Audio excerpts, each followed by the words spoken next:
Okay, medyo matagal ko na itong napansin sa mga kakampings. Pero itong skit talaga na to, pinapakita kung gaano sila ka-out of touch.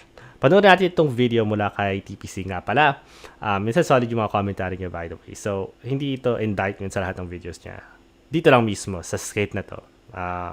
Kasi, palpak na palpak. At halatang hindi higop niya ang mga tite ng kakampings sa pamamagitan ng virtue signaling. Anyway, let's begin. I'm a Filipino. Of course, gustong-gusto kong pinapasikat yung mga taong tumutulong sa mga mahihirap, yung mga tumutulong sa mga kapuspalad. Talagang antig na antig yung puso ko sa mga taong tumutulong sa mga nangangailangan. I'm a Filipino. Okay, so, ang pinag-usapan niyo dyan ay poverty porn. At marami naman talagang tao na hindi sang-ayon sa poverty porn. Kakamping ka man na DDS. Sa buong spectrum, may nagka-consider na scammy ang paggawa ng poverty porn. I understand. Sa palagi ko rin, kinakainisan ng mga tao kasi naiintindihan nila kung gaano ka-cheap ang poverty porn pagdating sa dali niya magdala ng emosyon. I mean, okay, natulungan niyo tao, nabigyan mo sila ng ayuda, di kaya pera mismo. Nakakatuwa naman talaga, to be fair. I mean, parang kahit panandalian lang, may hustisya sa mundo. Pero alam din nila na behind the scenes, may usapan na bibigyan sila ng pera para lang mag-acting at hindi naman talaga binibigay yung buong ipinakita na bigay umano sa video. But anyway, back on point. Bakit ito palpak bilang comedy? Kasi sa unang pansin, hindi naman talaga maintindihan agad kung bakit masama ang poverty porn. I mean, entertainment lang siya like any other. Yes, merong sarcasm. Pero kung hindi ka talaga aware bakit mali ang paggawa ng poverty porn, iniisip mo lang na pinapakita lang yung donation mo, hindi mo na madedetect yung sarcasm. I mean, believe it or not, malakas pa rin ng appeal ng poverty porn. At hindi yun naintindihan ni TPC. At hindi niya ipinaliwanag sa sarcasm kung bakit ito mali. Parang dry delivery, dry yung yung pagsabi niya, yun ang sense of humor dito. Parang, kulang.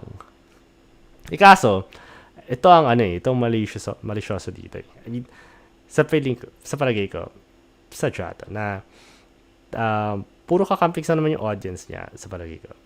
So parang onting sermon lang, o di kaya pang-bash sa mga unity DDS, or sa mga corrupt na politicians, comedy na yun sa kanila. Kahit kahit anong comedic undertone na tunay.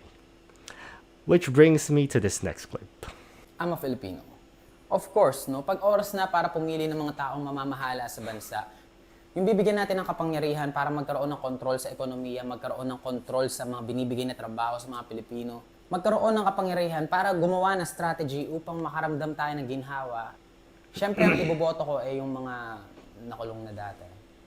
Tsaka yung malabo yung experience. At yung mga guilty na sa pagnanakaw, no? Kadiri, tangina. I mean, I guess, sino ba yan? Si Bong Revilla, Marcos family, VVM. I mean, sila siguro yung blind item niya. Anyway, tignan mo na lang kung gaano ka-cheap yun. I mean, napakadali ng formula. Ganito yun. Haha, bobo ng mga Pinoy. OMG, nagboboto sila sa magnanakaw. OMG, we're so superior. Oh my gosh. Tangina, umay.